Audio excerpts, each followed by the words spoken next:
সন্ধিয়া সময়ত আপোনাৰ গড়কাপ্তানি শিলঘাট জখমধাৰ সংযোগী পথৰ নিচেই কাষতে এটা ঢেকীয়াপতীয়া বাঘ ওলাল। তাকে আমি 4-5জনে প্ৰত্যক্ষ কৰিলোঁ।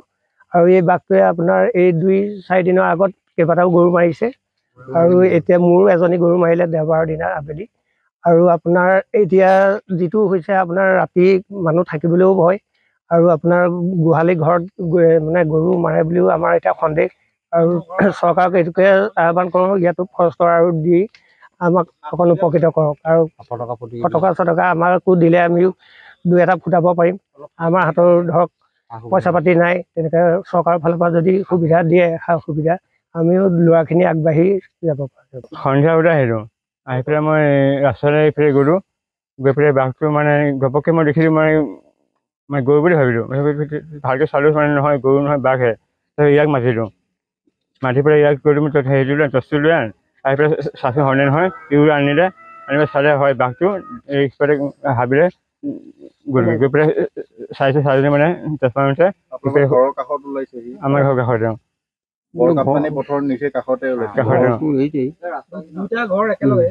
গড়কাপ্তানি ঘৰ গাঁও। আজি কিছুদিনৰ পৰা আমাৰ ইয়াত বন্যজন্তু অৰ্থাৎ বাঘ, হাতী আটাইখিনিৰেই সন্ত্ৰাস হৈ আছে। কিন্তু আমাৰ এতিয়া ডাঙৰ অসুবিধাটো হৈছে কি, যে আমি ইয়াত আমাৰ যি পোহনীয় জন্তু গৰু ছাগলী আদি আমি পুহিব নোৱাৰা হৈছোঁ। কাৰণ এটাই যে আমাৰ বিশেষকৈ এখন চয়না পথাৰ নাই, কিন্তু আমাক সুবিধা দিছে আমাৰ ওচৰৰে অঞ্জন কোম্পানী আয়ুৰ্বেদিক, তাত আমি গৰুখিনি চৰাওঁ। আজি যিটো কাণ্ড হ'ল, আজি আমি 8টামান ল'ৰা গৰু চৰাই আছোঁ। ঠিক 3:10 বজাত মানে 2 নলমান আঁতৰত আমি বহি আছোঁ, তেতেলীৰ তলত, তাতে ফল মূলৰ গছ আছে। তাৰ সিফালে আমাৰ গৰুখিনি চৰি আছে।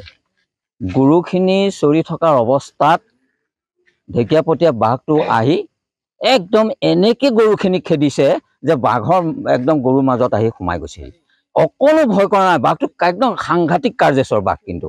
আৰু তাৰ যি মোচন, আমাৰ ইয়াৰে চম্পক হাজৰিকা, অমূল্য বৰা, তাৰপিছতে আমাৰ জান বুলি আৰু আমাৰ এজন ভাইটি বুলি আছে। উপায় নাপায় আমি মাটিত মাৰিছোঁ, গছত মাৰিছোঁ, না সি মানে একদম যোৱা নাই।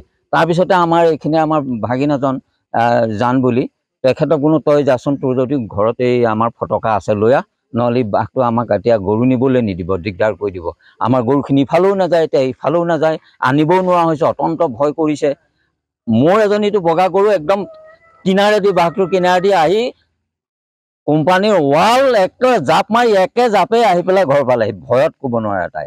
তাৰপিছত আমি বহুত পৰলৈকে আমি তাত আছোঁ। গৰুখিনি প্ৰায় ভয় কৰিছে, গৰুখিনি ইফালেও নাহে, বাটলৈ সিফালেও নাহে। আমি আঁঠুতাই একদম আগুৰি বিগুৰি আহা ভাইটি চবকে মাতি কৰি গৰুখিনিক যেনিবা আমি পাৰ কৰি দিছোঁ।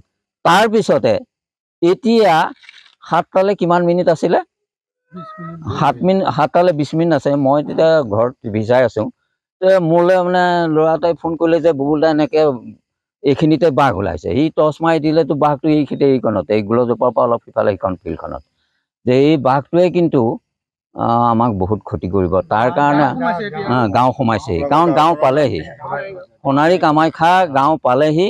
আৰু সি হয়তো আজি লঘোণে আছে বা ভোকত আছে, সি কিন্তু গোহালি ঘৰত আজি হয়তো এটেক কৰিব পাৰে।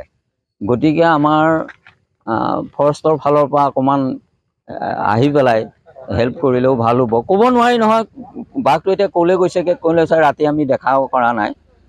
গতিকে আমাক অলপ ফৰেষ্টৰ ফালৰ পৰা সহায় কৰি দিলেও ভাল হ'ব, ফটকা দি কৰি, অকণ উজাগৰতে আমাৰ ল'ৰাখিনিও থাকিব পাৰে।